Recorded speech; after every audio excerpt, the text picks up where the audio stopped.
Maintenant, Isabelle Kibel, animatrice calligraphie à l'ALEP, va nous présenter une exposition réalisée par les adhérentes et les adhérents de l'ALEP, mais également de l'UTL, Université du Temps Libre, et de la Maison pour tous de Bessé-sur-Bray, voilà, puisque Isabelle est également animatrice dans ces lieux-là. Nous les remercions, c'est une très jolie exposition. Bonne découverte. Bonjour Isabelle, alors tu es l'animatrice calligraphie de l'ALEP. Pendant le confinement, vous avez fait vous avez fait comme des expositions mais virtuelles qu'on peut retrouver sur le site de l'ALEP. Est-ce que tu peux nous expliquer d'une part ces expositions, mais aussi ta méthode de calligraphie, comment tu as connu cet art et voilà, comment tu procèdes avec tes adhérentes et tes adhérents. Ok. Déjà, pour le petit journal calligraphique d'un confinement, c'est le titre en fait. L'idée est venue parce qu'on avait bien repris à la rentrée, c'était bien reparti, on était tous très motivés. Et puis avec ce confinement, d'un coup, ça s'est de nouveau arrêté net. Et on avait quand même un peu eu du mal à reprendre en septembre, donc j'avais pas envie. En cas de reprise dans l'année, on est encore tant de mal à se remettre dans le bain. Donc en fait, je me suis dit ce qui serait bien, c'est de trouver un système pour garder le lien, mais que ce soit prise de tête pour personne en fait, surtout pas pour les élèves qui voudraient participer.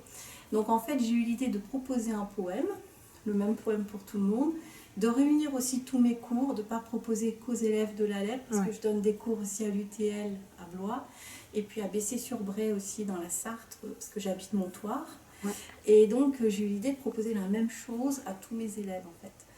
Et on s'est donné 10 jours, 15 jours pour composer un petit tableau à partir de ce poème. Mais le gros problème des élèves, c'est la mise en page. Comment est-ce qu'on va mettre la calligraphie en page? Qu'est-ce qu'on va utiliser pour que ce soit plus beau? Là, j'aurais dit, on ne se prend pas la tête avec ça. Ça, on le travaille ensemble. Ça fait partie vraiment du gros de mon travail dans mes ateliers. Et là, je dis, le but, c'est juste de se faire plaisir sans se prendre, en fait, sans trop se poser de questions. Donc, on calligraphie dans un alphabet avec lequel on est à l'aise, pour que ce ne soit pas trop dur. Et le principal, c'est de se faire plaisir avant toute chose. Et puis, on écrit la poésie. Et là, moi, mon plaisir à moi, ça a été de voir qu'en fait, les gens ont joué le jeu et ont trouvé plein de manières différentes de mettre en page, de proposer ce poème avec des petites méthodes de peinture très différentes. Et ça a donné vraiment un résultat, c'était très riche en fait. Et au-delà de ce que je pensais moi-même, ça a vraiment été un beau résultat. Donc voilà, c'est le but. Et comme ça a beaucoup plu, comme les gens ont bien accroché, que ça leur a permis bien de s'évader, que m'ont beaucoup remercié en me disant que ça les avait aidés, on a poursuivi en fait l'exercice en fait. Donc quand ils m'ont rendu leurs premiers travaux, j'ai proposé un deuxième poème, puis un troisième, puis là on est au quatrième poème.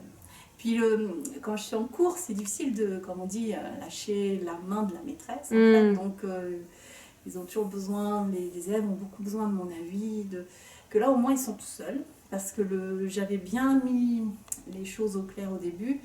Je ne donne aucun conseil à personne. Parce qu'après, c'est très difficile, qui téléphone, qui par internet. Je trouve que c'est pas juste d'aider certains, d'autres qui n'ont pas forcément penser à appeler. Donc en fait, je n'aide personne, je ne réponds à aucune question. Voilà, c'est vraiment, j'encourage. Et c'est vraiment recevoir le travail des autres avec bienveillance et sans aucun jugement derrière. En fait. Tout est bien. Par principe, c'est bien. La calligraphie, au départ, c'est l'écriture pour les manuscrits que les moines faisaient dans les scriptoriums. À l'origine, c'est ça. Et disons que on a les alphabets historiques. Et à l'origine, la calligraphie, c'était prendre ces alphabets, les reproduire, prendre une page d'antiphonaire, une page de manuscrit, de livres d'or, etc. Faire... et reproduire cet alphabet ou reproduire l'enluminure qui va avec ou les deux. Après, dans le monde contemporain, si on veut faire, moi c'est mon avis, alors après c'est un avis personnel, c'est pas on peut rencontrer d'autres avis, il y a d'autres avis d'ailleurs. Moi, je pense que pour qu'un art vive, il faut le faire rentrer dans son siècle et puis il faut le faire évoluer. Donc en fait, moi, ce qui m'intéresse, c'est la calligraphie contemporaine, c'est-à-dire prendre ces alphabets historiques. Évidemment, c'est comme en musique, tu ne peux pas faire ou en danse, ou si tu n'as pas les bases, tu n'as pas la connaissance technique des alphabets historiques, tu ne pourras jamais faire de la calligraphie contemporaine, parce que la technique, c'est encore plus compliqué, parce que tu n'as pas de modèle, donc il faut déjà bien maîtriser sa technique. Donc ça, on peut l'acquérir avec les alphabets historiques. Mais après, moi, ce que j'aime, c'est qu'on s'écarte de ça pour créer son propre style, pour créer son propre rythme, pour créer ses propres écritures, et puis aller vers quelque chose de plus contemporain. Donc moi, c'est ce que je suis là pour ça. C'est pour ça que la mise en page, parce que la mise en page classique, c'est la lettrine, le texte au milieu de la page, puis ça y est, c'est fini, quoi. Mais moi, ça m'intéresse pas des masses. Moi, ce qui m'intéresse, c'est d'aller vers autre chose. Comment on va faire que... Je dis toujours, si vous affichez vos tableaux dans une salle, qu'est-ce qui va faire que les gens vont se diriger vers celui-là et pas vers celui d'à côté? C'est qu'il y aura un truc qui va avoir attiré l'œil. Donc moi, mon but, c'est quand on travaille la mise en page, c'est de faire qu'il y ait ce petit truc qui va faire qu'on aura envie d'aller voir plus que... Voilà. Donc moi, je travaille comme ça. Ce qui fait que on passe pas notre vie à faire des lignes et des lignes. Ouais. Après, tu as d'autres profs de calligraphie qui, eux, préfèrent la technique pure et dure historique et qui vont être attachés plus d'importance à faire beaucoup de lignes, à ce que la lettre soit exactement conforme au modèle, etc.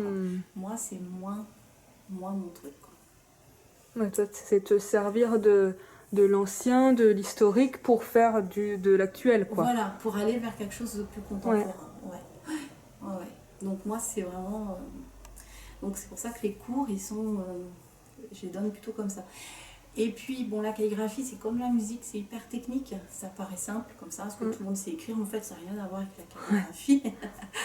Et donc, comme la musique, ça peut être rebutant au début, parce que c'est pas toujours très beau, quand même le dire. C'est un peu comme la musique, quand on commence, c'est un peu dur pour les oreilles. Bah, là, ça peut être un peu dur pour les yeux, ça pique les yeux des fois. Et donc, j'essaye toujours de proposer une petite technique de peinture, d'art plastique, un peu facile, abordable pour tout le monde, pas besoin savoir faire de la peinture ni rien, de façon à enjoliver les choses au début pour rendre le travail moins abstrait, pour rendre le travail moins ardu, et puis pour détendre aussi, parce que quand on se crispe au début, quand on écrit... bien, et ça fait vite mal au bras. En plus, les gens sont pas tout jeunes, les gens que j'ai, donc ils ont parfois des problèmes de tendinite, d'arthrose, etc. Quand on propose de la peinture et tout, ça détend, c'est pas la même tension et tout. Ça peut aussi aider sur 2 heures de temps à faire qu'on sorte pas du cours complètement cassé, quoi. Donc voilà. Et ben merci beaucoup. Et ben de rien.